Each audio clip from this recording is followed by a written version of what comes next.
Olá pessoal, tudo bem? Começando mais um Pode Falar Moraes. E aí, professor? Marcos, obrigado pela parceria. Está comigo já há quase 50 programas. Isso aí, estamos chegando aí. Lá. Vamos fazer uma coisa especial, né? No 50º programa. Com certeza. Aguarda aí. Maravilha.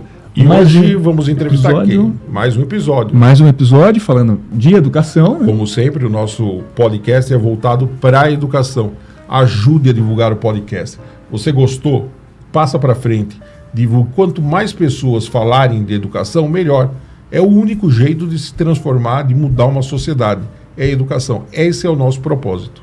Maravilha. E hoje recebendo o professor Henrique Braga, que é formado em letras, tem doutorado em filologia e língua portuguesa, também é autor de materiais didáticos e no Sistema Anglo foi idealizador do material didático do novo ensino médio, que é o tema do nosso programa de hoje. Hoje vamos falar do novo ensino médio. Seja bem-vindo, Henrique. Muito obrigado, Marcos. Henrique, também por você ter aceito, né, o convite. A gente vai a um assunto importante. A gente viveu um período junto, transformando, fazendo esse ensino médio. Mas o Marcos tem música, é uma mula, né? E você viu que ele falou em filologia. Exatamente. E eu sei que a gente vai receber essa pergunta. O que é filologia? O que é filologia? Isso a gente não combinou. Isso nós não combinamos. Mas antes, deixa eu agradecer o convite de vocês, Marcos Moraes, e é um prazer muito grande. Poxa, Moraes, a gente fala sobre educação, chutando aqui por baixo, já está perto de 20 anos que eu tenho esse privilégio. A gente traz, né, desde o tempo de sala de aula, que a gente ficamos juntos, pelo menos 20 anos. Dos professores por aí. Agora, a gente registrar uma conversa como essa vai ser muito, muito bacana. Filologia, basicamente simplificando, o estudo da mudança, da evolução, da variação de uma língua. E, no caso, eu estudei isso na nossa língua portuguesa. Enfim, a formação que, de alguma maneira, me dá mais lastro, tanto para o trabalho de sala de aula, quanto autoria, e até para pensar a partir de um conhecimento disciplinar o diálogo com outras. Entrando mais nesse tema, né? E o que te levou para essa área? Por que você quis seguir esse caminho? Poxa, é complexo isso, né? O que nos move para o estudo, né? Mas eu tenho um interesse muito grande por essa língua portuguesa viva, por essa língua portuguesa que a gente fala no Brasil, que se fala em Angola, que se fala em Portugal, e estudar filologia é, de alguma maneira, uma possibilidade de me debruçar mais sobre isso. Mas é um dos interesses que eu tenho. No fim das contas, a gente que é de educação acaba... Enfim, eu poderia ter feito geografia, Moraes, nunca te falei isso, mas eu já, lá mais jovem, geografia para mim era um tema de interesse também, assim como educação de forma mais ampla, né?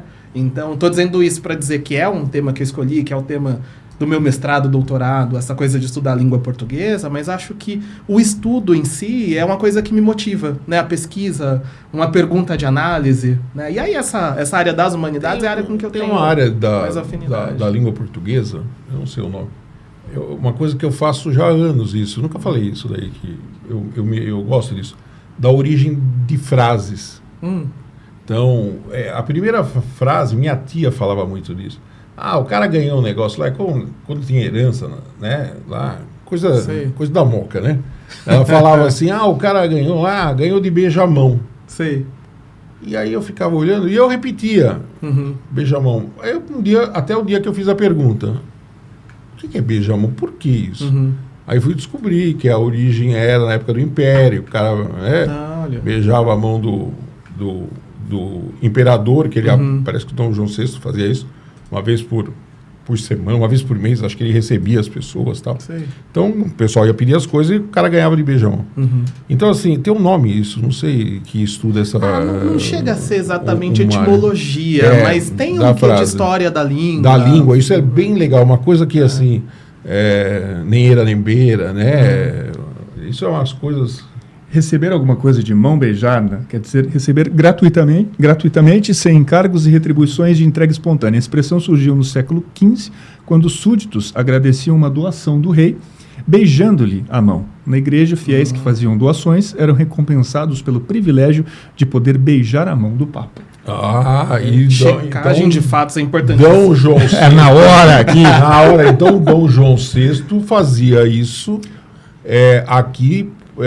Tinha a sala lá do Palácio Imperial, aqui no Brasil, onde ele recebia um dia Acho que no livro do Eduardo Bueno, acho que tem uma fala, tem uma passagem disso, que as pessoas iam lá e ele atendia as pessoas nesse dia aí. Não era qualquer Na Moca, pessoa. pode checar. Pode checar. Não foi Mas na Moca. ótimo, mas isso é legal, então eu gosto dessas coisas da língua, eu acho legal. Você falou de língua viva, né? É verdade. Bom, vamos falar agora do ensino médio, Henrique. Do ensino médio. Vivíssimo também. Vivíssimo. Nós participamos juntos da elaboração do ensino médio de um sistema de ensino. Eu era diretor do Ângulo, o Henrique foi chamado por mim e mais algumas pessoas, mas para comandar a criação do novo ensino médio. E o Henrique fez um trabalho, Marcos, assim, primoroso, maravilhoso, porque precisava ter uma pessoa que centralizasse tudo para poder ver e não dar confronto e tal. E ele fez isso de uma maneira brilhante. Mas a gente foi fazendo e implantamos esse ensino médio, né? Depois o Henrique vai falar um pouco até da repercussão que teve na época e tal. E uma coisa me incomodava. Eu pensava assim, isso vai servir para a escola particular. A escola pública não vai conseguir. Mas eu pensava no nosso ensino médio que a gente tinha elaborado. E isso acabou acontecendo, né, Henrique? Queria que você falasse um pouquinho aí, Henrique, como foi essa experiência tua em viver essa produção? E se você também, na época, tinha esse pressentimento que eu tinha com relação à escola pública, como a escola pública iria se virar na criação do seu ensino, né, do seu ensino médio. Legal. Poxa, Moraes, é curioso você falar disso. A gente está aqui em 2025 e você está resgatando conversas que a gente teve em 2019. Por aí, não é isso? Foi antes da época. Final de 2019, 2020... tem uma caminhada, né, até chegar a isso.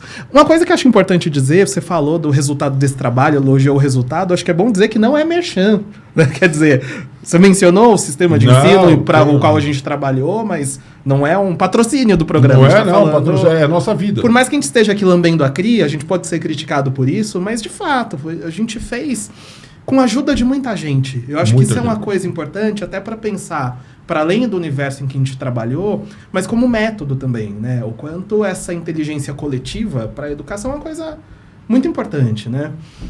Mas o ponto específico que você falou da impressão que a gente tinha, a gente falou sobre isso na época até, né? Da distância de se fazer isso numa rede privada para uma rede pública. Era um tipo de reflexão que a gente fazia, porém com limitações até da entrega que a gente tinha pela frente, né? Quer dizer, você falou isso, eu lembrei de um título do Philippe Renaud, falando sobre educação, que é agir na urgência, decidir na incerteza. E era essa a situação, né? A gente previa ali uma implementação em 2021 desse novo ensino médio, que por conta da pandemia, não sei se você lembra disso, Marcos, mas ele foi postergado. A data prevista para começar a implementação nas escolas, a data obrigatória, o ano obrigatório, era 2021. A gente se preparou para isso. Mas, enfim, o mundo foi virado de cabeça para baixo por conta daquele contexto. E aí, 2021 passou a ser um ano opcional, não é? E 2022 era o ano obrigatório, em que as redes todas deveriam estar alinhadas ao novo ensino médio. Essa distinção eu acho importante fazer, rede privada e rede pública, até para pensar que o tamanho da rede privada, se a gente pensa no país, não é o tamanho, mas não é a rede mais expressiva. São 12% das matrículas de ensino médio na rede privada. Ou seja, quando se pensa essa política pública, por mais que a política pública deva ser pensada para todas as escolas, privadas ou públicas, mas o foco acaba sendo olhar para a escola pública, porque é 82%, porque é 88%, né, porque é a rede, enfim, né, que está sob cuidado do Estado, enfim. Mas a preocupação que a gente tinha passava por coisas que são até um pano de fundo, né, Moraes, que é custo. Não é uma conversa sobre custo essa, mas é importante levar em conta que educação sem orçamento e com orçamento não é a mesma coisa, não é? Sim. E o projeto do novo ensino médio aumentava muito o custo de se oferecer essa quantidade maior de aulas. Por que isso? Acho que eu tenho que dar um passo atrás para explicar o porquê do custo, falando um pouco sobre esse desenho, né, de novo ensino médio. Que, para quem não sabe, acho que por mais que o projeto já tenha alguns anos, né, pode ter público que de repente não teve contato com isso, 40% das aulas seriam uma parte eletiva do currículo. Os tais itinerários formativos, que são um grande nó do novo ensino médio. Então, poxa, fazendo aqui um raciocínio rápido, não entrando no detalhe da conta, mas assim, se 40% do currículo tem que ser eletivo, e as escolas têm que oferecer ao menos 2 opções, a gente já tem uma ampliação da quantidade de aulas que deve ser oferecida, pensando no mesmo universo de alunos, né? Então, para tentar deixar mais concreto isso, imagine uma sala de aula com 35 alunos. Em 60% do tempo, fazendo assim grosseiramente, se fossem 30 aulas, 18 aulas seriam comuns a todo mundo. Não estou falando do desenho do material que a gente fez, é só para dar uma ideia de dimensão, né? Então, 18% das aulas comuns a todo mundo, 12% das aulas eletivas. Se são eletivas, deve haver no mínimo 2 opções. Então, essas 18 mais 12, para somar as 30 aulas, passariam a ser 18 comuns para todo mundo, 12 opção A, chamemos assim, 12 opção B. Então você tem um aumento da quantidade de aulas que deve ser oferecida, que isso reflete num custo, seja rede privada, seja rede pública, de contratação de professores. Passou de 30 para 42. Passou de 30 para 42. O espaço físico tem que ser outro. Porque se é uma escola pequena, tem 3 salas de aula, sei lá, uma primeira, pensando no ensino médio, né? Primeiro, que é muito comum terceiro, que é muito você comum. ter nas escolas um primeiro, um segundo e um terceiro, nas escolas particulares, isso é muito comum isso. E se a escola tem esse espaço físico limitado, ela só tem essas 3 salas de aula, como que se faz para oferecer esse optativo? Como que se organiza esse horário novo? Então, assim, tem uma série de discussões de infraestrutura, né, que vem antes até de pensar currículo, que são muito importantes para que o currículo funcione. Porque, do contrário, se corre um seguinte risco, e eu acho que isso aconteceu muito em várias propostas.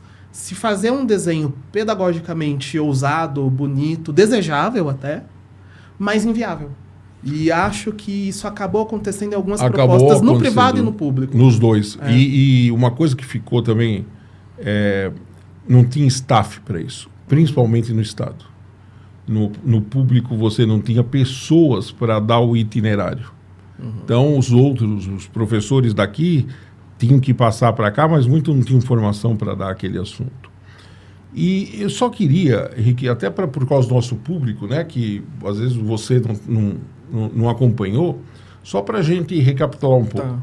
A história desse novo ensino médio começa na Constituição, na promulgação da última Constituição, com a criação de um discurso lá, de um debate, e que se arrastou anos na elaboração desse projeto. Quase 30 anos. Isso é um absurdo. Começa por aí, né? Você quer reunir? A gente fez em quanto tempo, Henrique? Poxa, Moraes, eu tenho dificuldade de precisar pensando no seguinte. Muita coisa que a gente implementou no novo ensino médio gera resultado de discussões que a gente veio fazendo numa última década, sabe? Sim. Então, talvez o tempo de sentar e fazer o desenho tenha sido 1 ano, né? Mas ele era um acúmulo de uma discussão. De uma discussão e que vinha em cima já tinha que fazer o que a lei mandava. Sim. A lei foi promulgada. E aí, é interessante isso, Marcos, que no governo Temer, se eu estiver errado, você me corrija, Henrique, resolveram em toque de caixa, de novo, eu já falei isso, acordaram, pegaram uma coisa que, olha que contradição. Então, há 30 anos estão discutindo uma coisa que não estava elaborada, e aí, medida provisória. Aí o cara fala assim, tá bom, então nós vamos lançar o novo ensino médio, porque era uma marca que o governo queria deixar, que ele tinha feito, que ele tinha amarrado, e em toque de caixa. Até eu falei isso num programa, e eu falei, pô, parece contraditório, os caras discutiram 30 anos um projeto que não estava elaborado e, de repente, os caras aprovam em toque de caixa no governo lá, 2 anos, esse projeto. E, assim, sem questionar se a escola estava preparada, porque também a discussão lá atrás, eu jogo no lixo, vou falar a verdade. Por quê? Você não discute um projeto, uma coisa... mas é uma construção do processo, mas ficou dormente vários anos. E aquilo não andava. E a gente sabe da necessidade da transformação do ensino médio. Isso é uma coisa que precisa deixar claro. O ensino médio, ele tinha que sofrer uma alteração. Ele ficou sem sentido no meio da história. Ele não se adaptou. Se você tem um ensino médio profissionalizante, é uma coisa. Mas o ensino médio seco, ele perdeu a função, era para pôr o aluno na faculdade. Era uma preparação para a universidade. Só que a maior parte dos alunos do Brasil não entravam na universidade. E aí? Para que ele serve? Como é que você faz o cara ficar quieto na sala? Prestando atenção, falando, dando opinião. Como que você conquista ele? Conquista Né? numa coisa sem sentido. Então, assim, ninguém era contra a transformação do ensino médio, como nós não somos. Uhum. Porém, o projeto ficou inviável. E aí eles colocaram em prática. Uhum. Mais ou menos só para criar um roteirinho histórico aqui. Uhum. Nesse processo, tinha um tempo de implantação.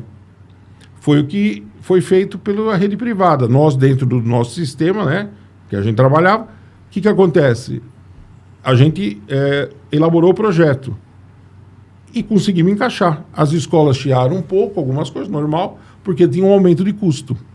Mas os próprios... No nosso caso, nem tanto. Nem tanto, é verdade. A gente fez uma engenharia que... A engenharia nossa, modesta parte, foi... O Henrique vai falar isso. Foi altamente elogiado. Só que para o público, aquilo não ia ter o professor para dar aula para aquilo lá. Uhum. E aí começou umas barbaridades, né, Henrique? Na implantação no Estado. Uhum. Não sei se isso é verdade ou lenta, mas falou que chegou a ter disciplina de brigadeiro. Eu não sei se isso é verdade. Que se tomou muito a exceção como regra como nessa regra. Discussão, sabe? Mas as escolas... Mas tem lógica a crítica. Tem lógica a crítica. As escolas públicas que eu visitei, pelo menos, falavam, olha, a gente não consegue implantar aqui. E ficou uma balbúrdia. Eu vi muitas críticas, porque você tinha as 30 aulas, você deixou 18, você tirou 12. Aí, como você não tinha professor, você não tinha estrutura, os alunos ficaram sem essas 12. Uhum. Então, eles não ganharam 12, exato, eles perderam 12. E não faziam nada na escola, aí a coordenação e a direção tinham que bolar alguma coisa para eles fazerem. O negócio chegou a tal ponto que, quando foi no início desse governo, o governo Lula agora, né? O que aconteceu, Henrique? Conta aí você agora. Não, Moraes, mas sabe que ainda na retrospectiva... Eu até fiquei aqui pensando quanto tempo a gente tem para conversar. Porque eu fiquei com vontade de estar anotando aqui. Você levantou uns 4, 5 temas fundamentais nesse processo. Navegue à vontade. Tem um primeiro, sabe qual é? Quando você volta lá à Constituição... é quando se prevê que a gente deve ter uma base nacional comum curricular, né? Porque não havia uma base comum de currículos para o Brasil, um país desse tamanho, mas ainda assim um único país, integrado dentro do que é possível integrar. Então, não é um currículo único para o país, mas uma base que vai sofrer suas alterações regionais, de acordo com a proposta de cada escola, inclusive, mas enfim... Toda educação básica teve o desafio de implementar essa base nacional comum curricular. O ensino médio, que, como você disse, já era a etapa da educação básica, que exigia um olhar mais cuidadoso, é onde a evasão é maior, é o segmento, né, em que esse jovem já é quase um adulto e está pensando mais sobre o quanto a escola, isso que você falou de conquistar, né, o quanto a escola faz ou não sentido para ele. O ensino médio, que era mais delicado, teve um desafio a mais, que é implementar a base e os itinerários formativos, porque... transformar o ensino médio. Exato. E eu vejo bastante gente que acompanha essa discussão confundir, às vezes, o que é cada coisa. Eu acho importante retomar isso, porque uma grande parte da discussão e até da revisão que houve, né, do novo ensino médio, que é o ponto que você terminou levantando, tem a ver com isso. Essa parte comum, né, que é a formação geral básica, que a gente, para simplificar, está chamando de 18-12, né, essas 18 aulas comuns, são a implementação da Base Nacional Comum Curricular, que já é um desafio. É estudar a língua portuguesa, mas não vou estudar a língua portuguesa decorando flexão de verbo. Vou estudar a língua portuguesa numa perspectiva mais contextualizada, pensando nos gêneros textuais. Coisa que as boas escolas já vinham fazendo. Mas isso passa a ser mais oficial, né? Mesma coisa na geografia, mesma coisa na matemática, enfim. É uma outra maneira de abordar, mais voltada para habilidade do que para conteúdo. Perfeito. Que não é uma novidade, mas um documento que formaliza quais são as habilidades, isso né? Tal como a base fez. Isso nas 18, já tem um desafio aí. As 12 são uma novidade enorme, os itinerários. Mas assim, eu tô falando do desafio e acho bom reforçar uma coisa que você mesmo disse. Não é que nós sejamos contra, eu digo até o contrário. Claro, ninguém é contra, não. Tem que mudar o ensino médio. E Moraes, eu acho que eu sou um entusiasta do novo ensino médio como proposta, sabe? Como ideia, como desenho. Mas a realidade provou que aquele primeiro desenho ali de 18, 19 precisava de precisava ser aprimorado, né? Precisava de aprimoramentos. Que é o que acontece agora mais recentemente, né? Qual foi a última mudança? Essa proporção acabou sendo alterada. Eram 1.800 horas, o que a gente está chamando de 18 aulas, né? Da parte comum. E essas 1.800 passaram a ser... Isso vai ser obrigatório a partir do ano que vem. Essas 1.800 devem chegar a 2.400 horas. Então, de 1.800 salta para 2.400. Salta para 2.400. Só não te cortando. Porque quando esse governo assumiu, o que eles fizeram, Marcos? Eles deram um passo atrás. Só para quem não é da área. E eles suspenderam. E por que ele fez isso? A Não é porque implantação. ele quis também. Não, porque tem uma pressão enorme. Pressão enorme aqui, em vários estados do Pressão Brasil. enorme. Tinha gente na rua. Imagina, os estudantes foram para a rua pedir a revogação do novo ensino médio. E isso é uma parte importante da pressão, né? Essa questão, Moraes, de ter sido pouco discutido, é fato que em educação a discussão pode ir ao infinito, não é? Mas eu não diria que foi tão pouco discutido quanto os críticos afirmam, sabe? Pensando... Nos 2 anos de implantação. Não, e até antes. É que o que acontece? O primeiro grupo de trabalho, que fala de itinerários formativos, que fala desse ensino médio com uma parte eletiva, que eu acho uma coisa importante, é um grupo de trabalho de 2012. Aí, a gente precisa ir muito longe. Pensa a conjuntura política do Brasil de 2012 e 2013. Uma presidenta caiu, né? Houve a queda da Dilma nesse contexto. Não era prioridade naquele contexto. Não, foi jogado do Senado, claro, nada, da Câmara, foi lá para baixo. Do Executivo, saiu da pauta. Mas já houve ali grupos de trabalho, consultas públicas, etc., com a proposta que não é tão diferente da medida provisória que vem lá no governo Temer, sabe? Os críticos dessa implementação vão dizer que não é isso, que o grupo de trabalho foi suspenso, que não foram incorporadas todas as discussões, que mesmo o grupo era diverso. Mas eu acho que há um nível de diversidade que vai ficar sempre, sabe? E eu acho que a proposta dos itinerários formativos, ela tem um quê de tentar cobrir essas diferentes perspectivas. Por exemplo, os itinerários, uma coisa que eles têm muito importante é dar uma orientação muito mais metodológica do que de conteúdo. Então, os alunos têm que estudar ciências humanas, ciências da natureza, linguagens e matemática nos itinerários, mas seguindo o que no documento é chamado de eixos estruturantes. Basicamente, um dos eixos é investigação científica. Então, o estudante vai lidar com a química, com a biologia, com a história, com uma perspectiva investigativa. Não é o aluno sentado recebendo o conteúdo do professor, que Paulo Freire chamaria de educação bancária, né? Não é o estudante ali recebendo os depósitos. Né? Não é isso, não é um depósito de conteúdo no estudante. O estudante vai investigar. Poxa, qual educador discorda de que isso para a educação seja um ganho? Um eixo era esse. Outro eixo eram processos criativos. Outro eixo chama mediação e intervenção sociocultural, para, de alguma maneira, lidar com problemas da comunidade, etc. Mas tem lá um eixo que é empreendedorismo, que eu acho que aparece numa perspectiva que faz sentido.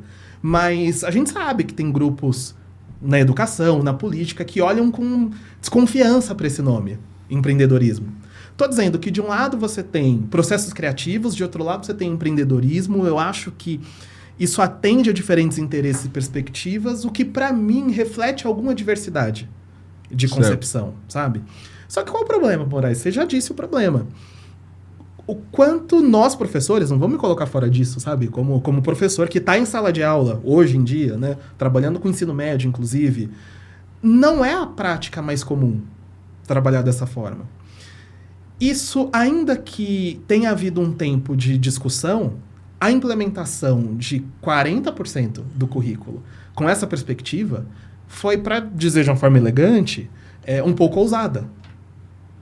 Quase metade do que a escola vai fazer é muito diferente do que regularmente se fazia. Do que se fazia.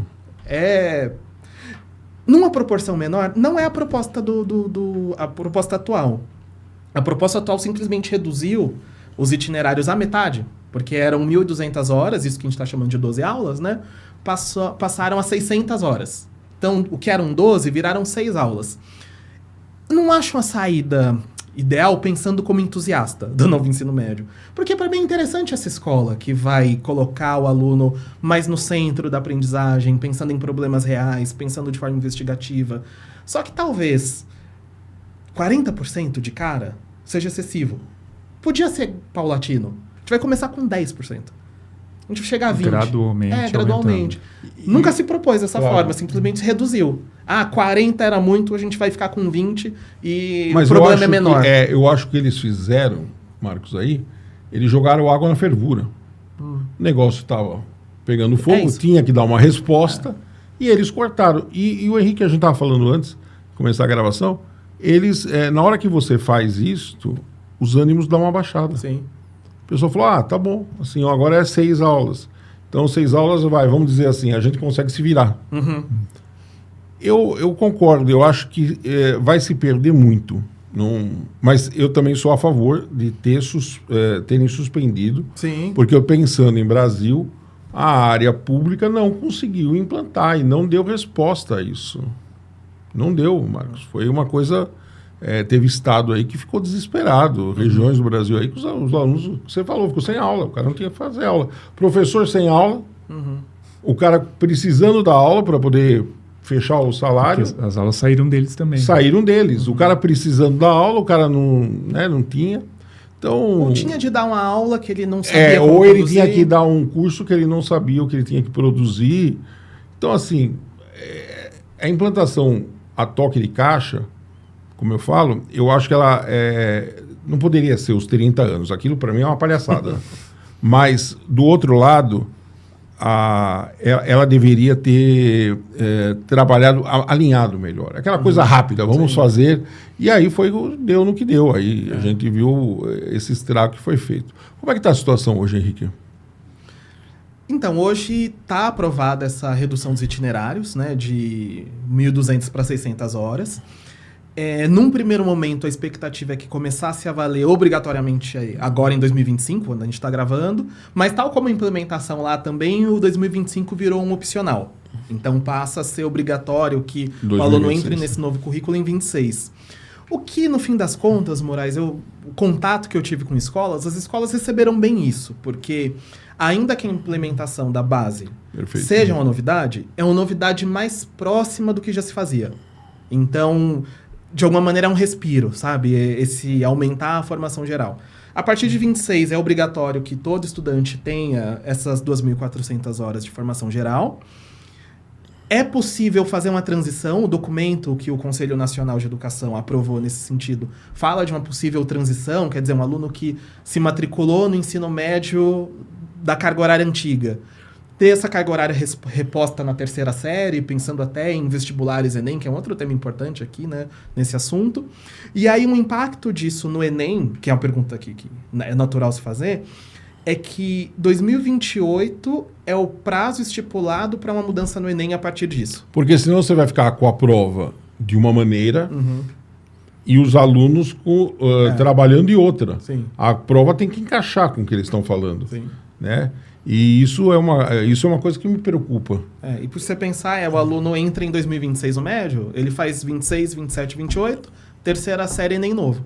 Mas o documento fala até 2028, que significa que até pode haver uma mudança anterior, o que não seria um absurdo se a gente pensar que desde 2022 o ensino médio não é mais o ensino médio que a gente pode chamar de velho, e o Enem não teve alteração nesse período. Tudo isso que a gente está falando aqui não passou por mudança no Enem, não é? E há uma relação direta, né? Chama Enem porque é o Exame Nacional do Ensino Médio. O ensino médio sofreu alteração e o Enem não.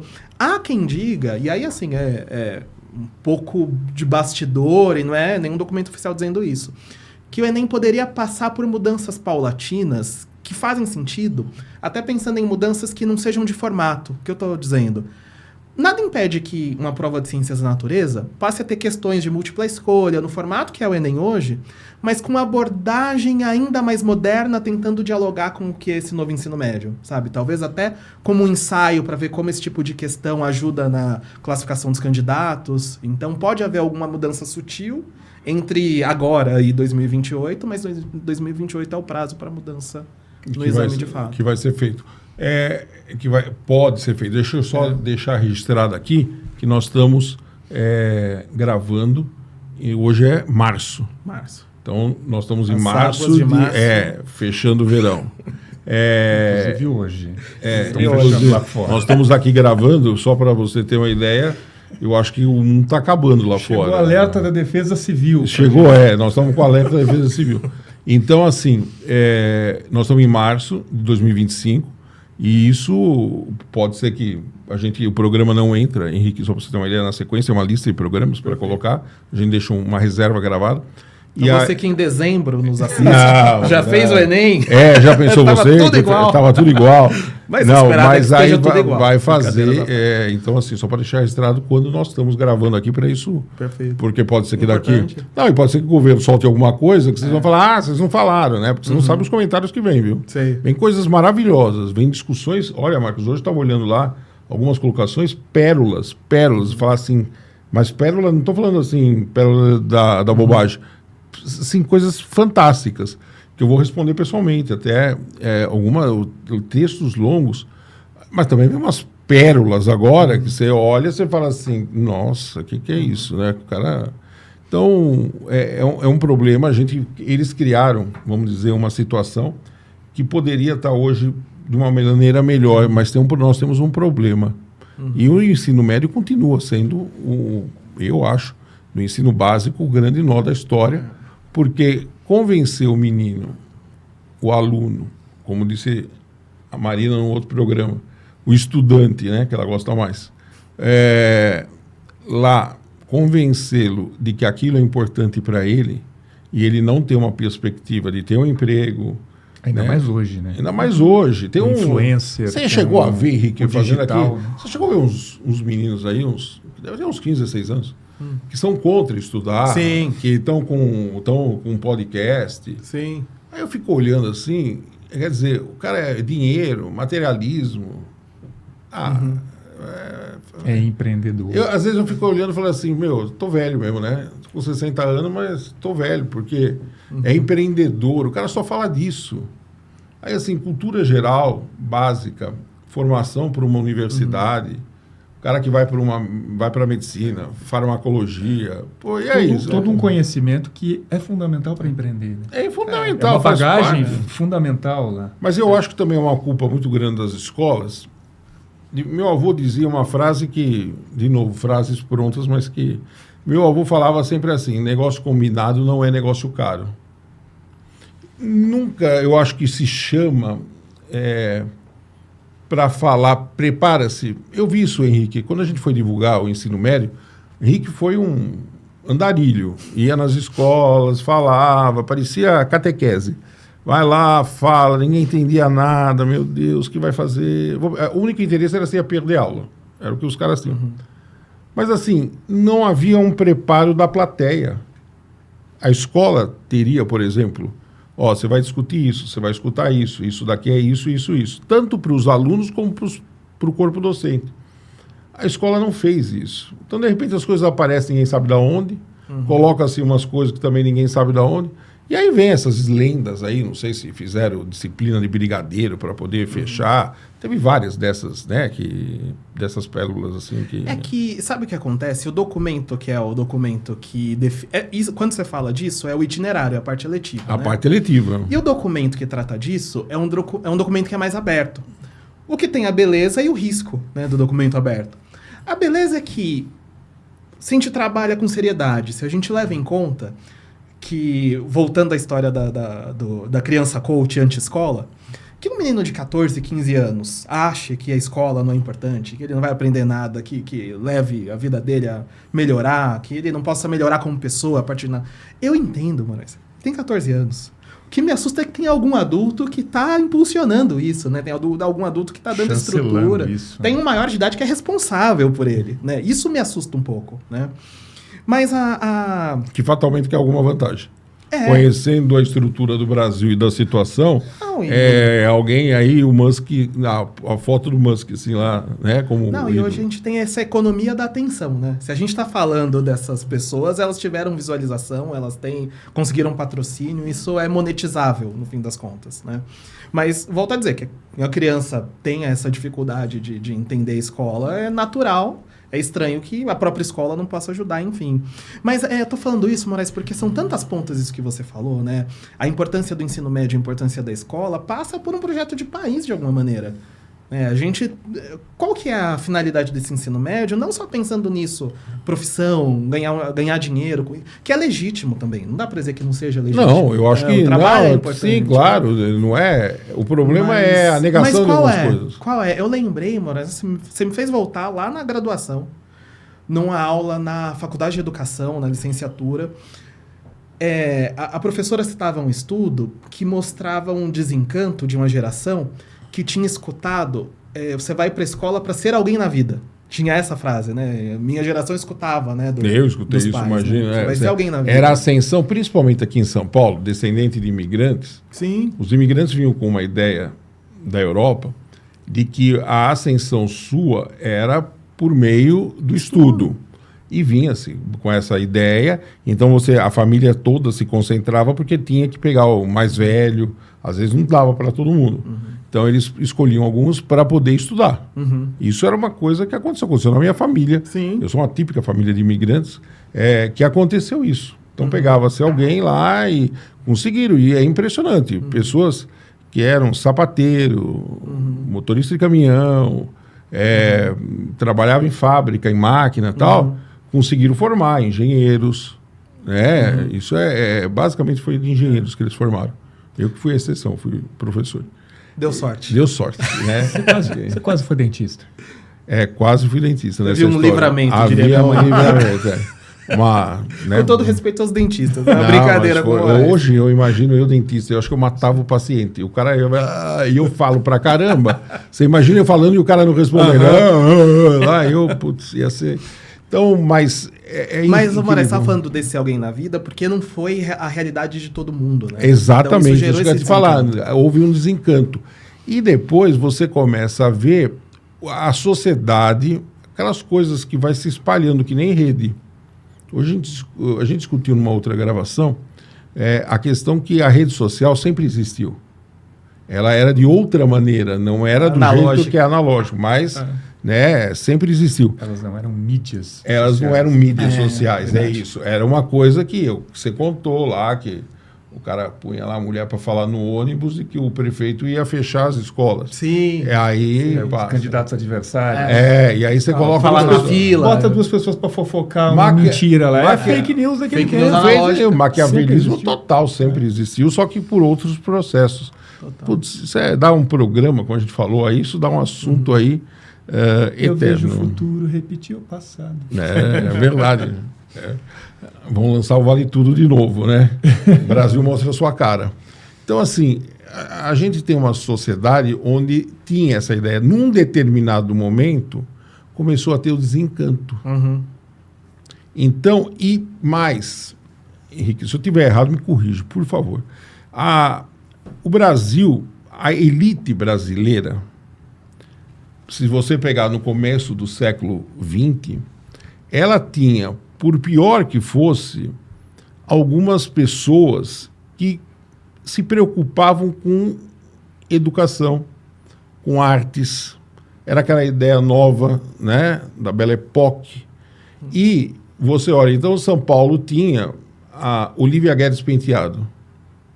Essa mulher foi uma das maiores mecenas da história do Brasil. Infelizmente não se conta essa história. E ela morre, acho que em 37, na década de 30. E a Olívia Guedes Penteado era como tinham vários mecenas. Você era um artista, você era um escultor, eu bancava você. Tanto que teve a Semana da Arte Moderna, você vê uma participação da elite. E isso acaba culminando na década de 30, né, com a criação da USP. Quem é que bancou a criação da USP? Foi a elite cafeicultora, foi com o dinheiro do café que nós fizemos na Universidade de São Paulo. Que demorou, né, Moraes? Que demorou. Demorou. E teve 30, né? então.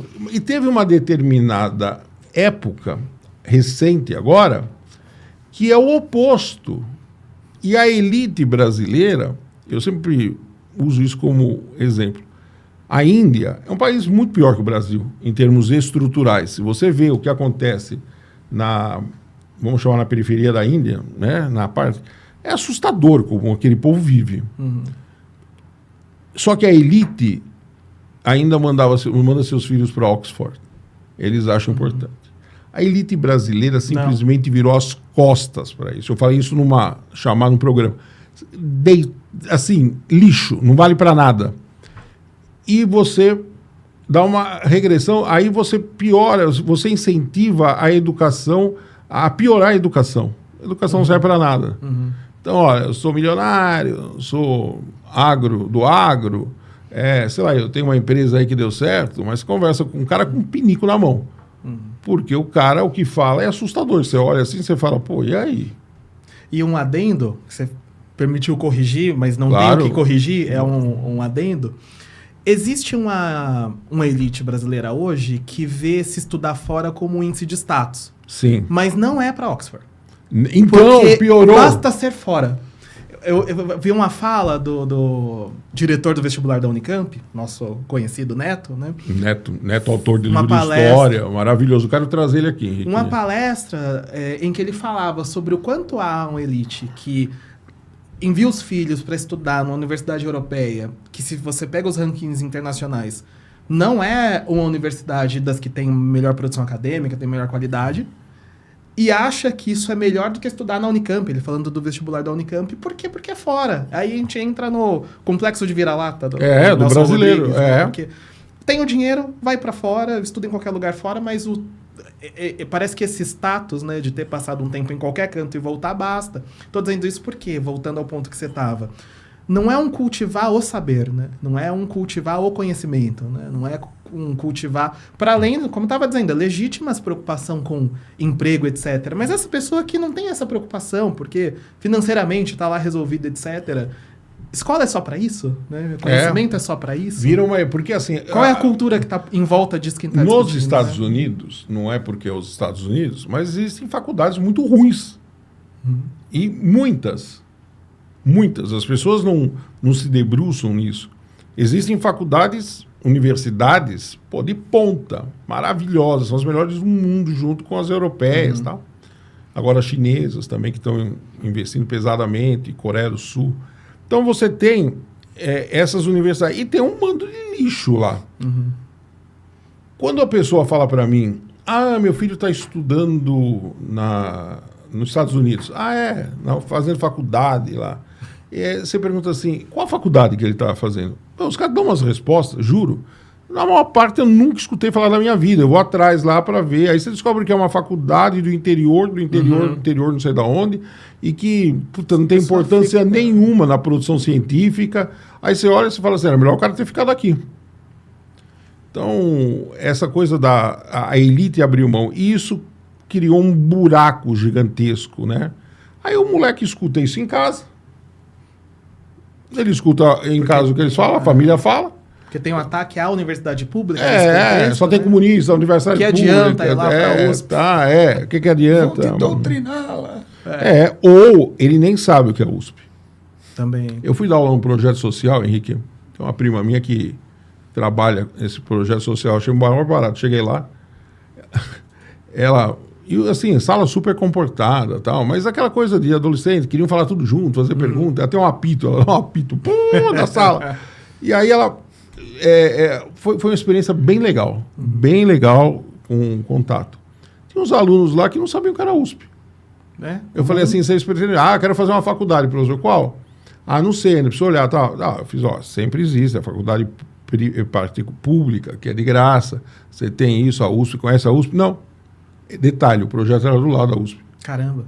Isso me deixou Quando você assustado. falou, eu imaginei que pudesse ter uma questão geográfica. Que normalmente, mesmo escola pública. Não, projeto... Tá na Zona Oeste de São Paulo, tá ali mais perto. Tá longe, tá na Zona Leste. O cara na Zona Leste não sabe o que é a USP. E uma vez eu escutei assim, professor, eu não posso fazer a USP, é muito demorado para chegar lá. E é real. Ou ele vai morar lá. Então, mas assim, e quando o menino falou assim, eu fiz assim, mas pessoal, vocês estão do lado aqui. Uma menina lá, coitada, fez assim, não, mas é um parque, que era a região do lago lá, da Raia, da USP. Fiz, não, é universidade, olha, é. Então, assim, você imagina um cara aqui na cidade de São Paulo, na Zona Leste, ou de outro estado. Então as pessoas, e a elite, né, os ricos, querem um caminho mais fácil. É batata isso. Então eu vejo os caras se formando em medicina fora do país, aí você fala, onde você está se formando? Estou me transformando no Peru. Tem uma universidade boa no Peru, a primeira universidade da América, não sei se vocês sabem disso, em termos de instalação de tempo. Mas os caras vão para umas faculdades que você olha e fala, e aí, o que você vai fazer? Aí não consegue reconhecer o diploma não é aceito. Agora, sabe que pensando isso nesse contexto do ensino médio, eu acho que tem uma coisa importante que é muito... Qual é a visão que a gente tem sobre a gente como sociedade, né? Para que serve a educação, no fim das contas? Para que serve a escola? Para que serve a universidade? Para que serve a educação? Porque e o ensino médio sofre isso de uma forma específica, Moraes, que ele é visto muitas vezes como um limbo. Ele é um espaço entre a educação básica e a universidade. Você tem o superior, o fundamental e o médio, né? E aí o que acontece? Você tem um grupo que não vislumbra a universidade, e esse grupo social faz, enfim, não vislumbrando a universidade, o ensino médio perde a referência, mas mesmo para aquele que vislumbra, se o ensino médio tem como função preparar para, enquanto eu estou ali, aquilo não é importante. O importante é esse que vem depois, não é? E eu acho que tem algumas... Por exemplo, no novo ensino médio, essa preocupação em trabalhar projeto de vida, quando ele é pensado não só como uma coisa de futuro, mas entendendo que a vida acontece agora, tem uma tentativa de trazer para o presente. Porque o que acontece, né? Quando aconteceu a reforma, os dois motivos principais são evasão e desempenho. Vocês fizeram um programa sobre desempenho, né? Quando saíram os últimos resultados do PISA, etc. É maluco a gente pensar nessa discussão toda, nesse mundo que a gente está movendo para fazer um ensino médio melhor, mas o desempenho dos alunos em linguagens, matemática e ciências no Brasil tá... Mesmo, e acho que é importante dizer isso, mesmo os alunos com um nível socioeconômico mais alto, né? Os mais ricos, para dizer de forma mais clara no Brasil, têm um desempenho matemática abaixo da média. A gente trouxe esse dado. Nós trouxemos. É se você separasse, vergonhoso. mesmo as escolas privadas, você não mexia muito na posição do Brasil. Porque quando a gente fala em desempenho, e acho que muito do nosso público está nesse contexto, né? O público do podcast nesse contexto da escola privada. Há quem pense, mas isso não é comigo, é lá com os pobres, né? Não, o desempenho isso mesmo, do Brasil, mesmo o nível socioeconômico mais alto, não atinge a média. Não estou nem comparando os mais ricos com mais ricos, né? Comparando mais ricos daqui, porque tem esse fator, né, socioeconômico impulsionar desempenho. Aqui no Brasil impulsiona, mas não é suficiente para chegar na média mundial. Aí você escuta, como eu escutei, gente formada, não estou falando do cara que sem cultura, não, estou falando de gente formada. Cara, numa discussão, eu falei, é vergonhoso os índices que o Brasil tem, eu tenho vergonha.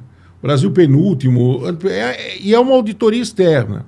Aí eu escutei duas barbaridades. Duas.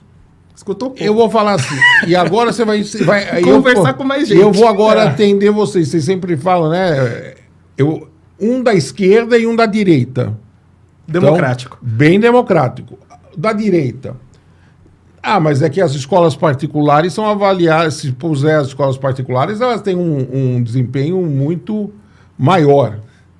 Falei, não, é diferente, é um pouquinho diferente, mas é tão ruim quanto. Elas são avaliadas. Elas são avaliadas e não conseguem chegar. Não entendeu? Então, direitão, tá?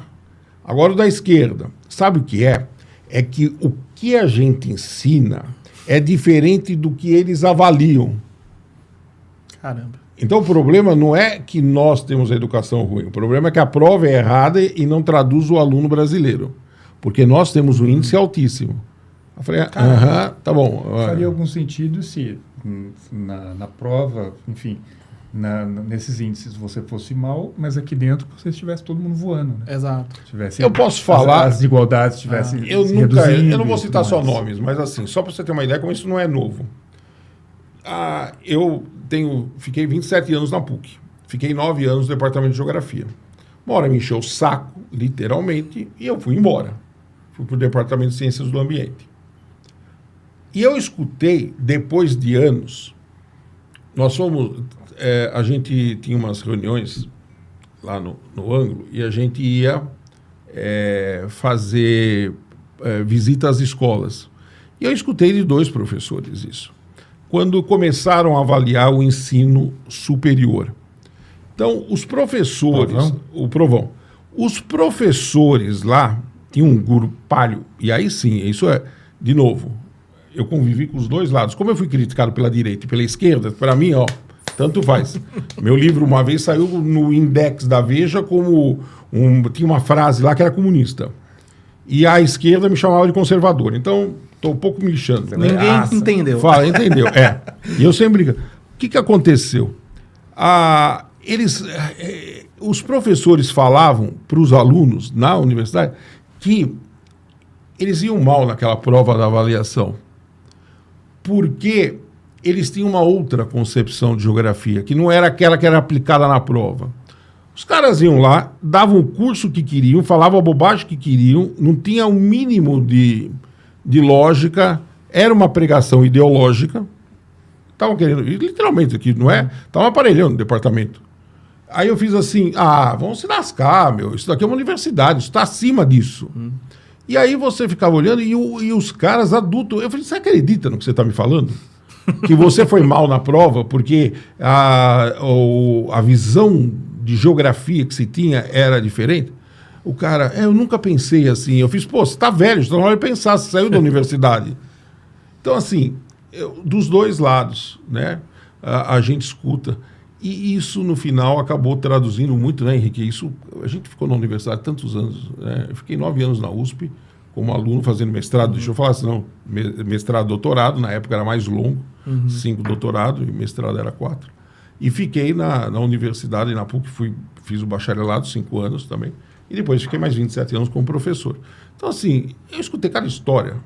Aí eu pensei assim, ou o povo é louco, ou as pessoas falam o que elas querem, acreditam assim na sua própria história. E tudo isso, essas visões, para mim, acabou desembocando num momento muito delicado da vida humana, que é a adolescência. Isso ninguém falou no ensino médio e me incomoda isso. Quando você fala do ensino médio, a gente tem o limbo ali, com um aluno que na vida da gente, todos nós já tivemos 14, 15, 16 anos, é um momento difícil, de autoafirmação, usando uma frase americana, a grama do vizinho é sempre a mais verde, a menina sempre é a mais bonita do que eu sou, aquele cara é legal, é esperto, eu sou um trouxa. A gente sempre há essa característica da adolescência. Então você imagina, você pega um ensino médio que não tinha, vou falar do passado, sem propósito, antes, com um momento muito delicado. E isso é uma coisa que precisa ser trabalhado. Você tem um aluno que precisa que você dê a mão lá, naquele momento. E a gente trabalhou, e o Henrique está ainda no ensino médio. Cada coisa. Uma vez estava andando, Henrique, na sala, colégio particular, não vou citar o nome. E tinha um menino lá de cabeça baixa, assim, era começo do ano, nunca tinha visto. Assim, não tinha ainda familiaridade com os alunos. E eu estava andando pela sala. Nunca esqueço dessa cena, Henrique. Estava assim, o menino estava assim, eu passei a mão, o menino pegou na minha mão. Quando ele levantou, eu tomei um susto. Ele estava assim, com 2 algodão no nariz, cheio de sangue. E ele falou assim, professor, me ajuda, eu estou morrendo. Cara, eu tinha 23 anos. Eu falei, e agora? Aí chamei a coordenadora, o moleque tinha cheirado, não teve overdose por milagre. E com 2 algodão colocados. Então mostra, olha a fragilidade desse momento da adolescência. Tinha, mais ou menos? Uns 16 anos, mais ou menos. E imagina então, e aí você coloca um ensino médio, não esse implantar, você tem lá o ensino médio, que para ele não traduz nada. O que ele vai fazer? Chuta. Meu pai em casa fala então para eu fazer fora em qualquer faculdade. O outro fala não sei o que lá. Só pode ter criado mesmo esse limbo que ficou. essa situação. Isso envolve não é só a formação agora de profissional, conteúdo, é do ser humano. É um momento delicado. Se você perder a mão do ensino médio, você muitas vezes perde a vida da pessoa. Tem uma função dentro, gostei muito do que você falou, do que é o ensino médio, do que é a escola, para que serve a escola, que é a função da escola, é formar uma pessoa. Não é fazer o papel da família. A Tânia esteve aqui. A Tânia falou isso. A família não é extensão da escola. E é verdade isso. Não é extensão da escola. Mas ela tem o papel dela, que ela não faz. Então, assim, isso acabou desacreditando tudo. Ficou um buraco. Não estou sendo pessimista, não. Eu acho que, assim, em cima desse diagnóstico, dá para reverter o jogo. Uhum. É fazer um novo ensino médio, é entender que eles estão na adolescência, não é passar a mão. É entender que estão na adolescência, isso precisa estar dentro dos projetos das escolas, né? Você viu, a gente já está quase com 1 hora de programa, Henrique. Caramba, mano. Passou rápido, quando a conversa é boa. Você tem alguma coisa que você viu muito boa implantada em alguma escola e alguma coisa muito bizarra implantada em alguma escola, nesse ensino médio? Felizmente eu não vou compartilhar um exemplo bizarro. Mas você viu? Não vi, Moraes, não vi. Eu acho que... Não vou dizer que seja bizarro. Uma coisa que acabou acontecendo na implementação, por conta da dificuldade que é fazer essa parte eletiva, e por conta de não mudar o Enem, o vestibular, etc., muita escola pôde fingir que não está acontecendo nada. Vi várias. Fingir que, olha, tocar aqui, eu vou chamar de itinerário formativo, mas é a aula de matemática que a gente já dava. A geografia, uma é geografia, a outra é atualidades ou... Atualidades geográficas. Atualidade geográfica. Aí fala assim, dá o mesmo curso aí, você fala aí e tal, preenche aí, acabou. Até, poxa, eu ouvi, eu não vou citar nomes, e não é nesse universo que a gente tem compartilhado, então por isso eu posso citar e não tem como identificar quem é, mas foi numa editora fora desse grupo em que a gente trabalhou, uma pessoa responsável ali pela produção editorial. Isso já era 2022, talvez, quer dizer, já tinha um tempo, já estava implementado o novo ensino médio, e a pessoa achava que itinerário formativo era basicamente deixar os assuntos mais complexos para os alunos que escolheram aquela área. Então, sei lá, em física, se eletromagnetismo é um assunto muito complexo, ele é itinerário. E não é isso, assim, tá muito longe de ser isso. Então, havia uma má compreensão que é assim, Moraes, pensando no que a gente aqui conversou para além da escola e dos adultos envolvidos nisso, é gente que não lê um documento. E esses documentos itinerários não tem 10 páginas, Marcos. Não, os documentos... Dá para ler e grifar e refletir. Você lê no ônibus, sabe? assim, vindo... Você o pessoal não leu. Esse documento de 10 páginas. É uma pessoa que estava à frente de uma produção importante. Enfim. Então, acho que o que eu vi de mais bizarro foi esse tipo de coisa, sabe? Uma má compreensão. Não é má compreensão. Uma falta de se debruçar sobre, sabe? Uma falta de... Você sabe que eu parei de fazer uma pergunta nas palestras, né? Como é? Eu parei de fazer uma pergunta na palestra. Era constrangedor. Que você eu perguntava, você já leram o documento do novo, quando era do novo ensino médio? Tem 10 páginas, não é isso? Uhum. Essa parte dos itinerários dos itinerários é isso, que é o que interessa. Ninguém. Falei, então vamos mudar de assunto aqui. Vamos. Não, e vamos lá, são slides praticamente. Não é documento, é isso mesmo. É como se fosse uma apresentação. O detalhamento em cada área do conhecimento, tal, que aí o especialista na área vai lidar com aquilo diferente de quem tiver um olhar mais geral. Mas assim, não dava para não saber o que é, sabe? É acessível, enfim. Então, acho que isso é o mais bizarro. E pensando nas escolas que ficaram nessa postura, não tá acontecendo nada, vamos tocar como já tá. Eu acho que isso é ruim porque... O novo ensino, quando a gente trabalhou, né, numa concepção pedagógica de material didático, eu virei entusiasta da proposta porque, ainda que ela tivesse essa ousadia excessiva de mudar 40% do currículo, mas a direção da mudança é uma direção que faz sentido. Nessa lógica de, vamos fazer uma escola que acolha o aluno de outra forma, que dê um outro sentido para a aprendizagem. Não que ela vai resolver tudo, porque, volto a dizer, se a perspectiva, como você lembrou, né, Marcos, de mercado de trabalho, de profissões que essa pessoa vai desempenhar, tá mais nebulosa, tem um momento assim de menos otimismo em relação a isso, não é um currículo melhor que vai resolver. Claro. Né? Um currículo mais interessante vai resolver, mas acho que ele contribuiria. Então, a escola que finge que isso não está acontecendo, ela perdeu a chance de dar um passo. Já que a lei não tinha essa perspectiva de graduar, né? Essa escola que optou por não fazer nada, ela podia fazer gradualmente. Vou fazer uma Qualquer parte coisa. do currículo. Exato. Porque, volto Não a fez. dizer, o tipo de mudança era uma mudança positiva, pensando em currículo. Né? O mais bizarro. O que eu vi de mais interessante foram, assim, escolas que... Aí eu vou falar desse contexto de material didático em que a gente trabalhou, né? Escolas em que um professor mais disposto a inovar... Não inovar por inovar, que até usei a palavra e voltei atrás aqui, porque ela está muito desgastada, né? Parece que o novo é bom porque é novo. E não é isso também. Mas um professor que estava mais disposto a rever sua prática, um professor mais disposto a tentar envolver os alunos de uma forma diferente, que é uma vantagem dos itinerários. Quando o aluno pôde escolher uma área, em tese ele escolheu investir mais nas disciplinas com que ele tem mais afinidade, pelas quais ele tem mais interesse. Então, quando houve essa conexão de o professor se abrir para isso e propor que o aluno fizesse projetos, que o aluno fizesse investigação, fizesse pesquisa, vi muita coisa interessante assim e ouvi de alunos isso, sabe?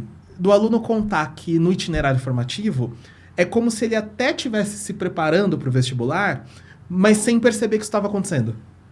O efeito era chegar nisso. Eu sei mais química, eu sei mais história, eu sei história de um jeito melhor, eu sei geografia de uma forma que faz mais sentido. Mas não foi pelo medo. Não foi por, olha, se você não aprender isso aqui, você não vai passar no vestibular. Se você não aprender isso aqui, você vai errar a questão do Enem. E muita gente fez coisa... Foi com envolvimento. Muita gente fez coisa local, né? Sim. Também, isso da cidade. Isso é super importante num como país Brasil, como o nosso, manter cultura, tradição. Ele tem que entender a cidade que ele mora, que a cidade tem uma história, que ela tem uma cultura própria, que a cidade dele é diferente da outra cidade e que tem... Isso, algumas escolas fizeram isso. Pô, você me dá uma disciplina eu dei uma disciplina na PUC. Só voltando à história do departamento lá, sabe qual é o final da história? O departamento fechou. Acabou. Mas por que será? Por que será, né? Então, assim, grandes ideias, né? E aí, o que acontece? Eu dava uma disciplina sobre a cidade de São Paulo. Foi uma das disciplinas com o maior tesão que eu tinha, porque era um negócio... E eu, modesta parte, conseguia transmitir isso para os alunos, que depois acabei fazendo até no pré-vestibular. A gente fazia um trabalho aqui sobre a cidade de São Paulo, saindo da sua origem, chegando até os dias de hoje. Pô, você envolve, você vê o cara, tem gente que eu encontro agora que está com 40 anos, o cara fala, pô, você lembra quando nós fomos lá? Lembro. E é uma coisa super importante isso, né? Quando nós poderia ser usado isso. Sim. Mas, infelizmente, não foi. Henrique, felizmente, nosso tempo está em mais de uma hora. Nós estouramos o programa. Me chama outro dia, Moraes. Vamos aqui. Você já viu que conversa não falta. Você reuniu, você imagina ele, reunir a Celinha, que veio aqui, imagina a Leila, que veio aqui, que também fala pouco, né? Reunir todo mundo numa mesa aqui, nós viramos fácil, 24 horas. Bebendo água. Bebendo água. Não, aí nós ou não. Ou não, nós vamos ter que dar uma incrementada. Nós vamos ter que dar uma incrementada aqui. Henrique, obrigado por você ter aceito o convite. Eu sei que a gente teria tempo, né? Nós vamos começar, eu não tenho problema nenhum de começar a convidar as pessoas de novo, porque os assuntos não se esgotam e se alteram na educação. Obrigado por você ter achado um buraco aí no teu tempo, que eu sei que também teu tempo está corrido, você está com escola pré-vestibular, tem um monte de coisa aí. E o Henrique faz uns trabalhos sociais muito legais também, assim, né? Preciso voltar a fazer mais. Fazia na praça. Fazendo uma praça. Quanto que você fazia? Era um itinerário antes de haver, né? Antes de haver o itinerário. No que você fazia? Conta pra ele. Não, é um pouco essa ideia. Fazia parte de um grupo e a gente promovia debates de questões ali contemporâneas abertos. Numa praça. Reunia o pessoal numa praça lá e vamos falar de umas coisas. Se você voltar a fazer, Henrique, tô dentro. Legal. Vamos fazer um incentivo pra gente voltar. Obrigado, Henrique. Moraes, agradeço demais seu convite do Marcos. Uma delícia conversar com você sobre qualquer tema sempre me diverte. Falando do nosso tema mais caro, educação, foi muito especial. Obrigado. Obrigado, Henrique. Parabéns pelo trabalho. Obrigado, Moraes. Mais uma vez, fechamos o programa. Vamos com tudo. Estamos, próximo programa, os próximos programas, vocês vão ter surpresa. Isso aí.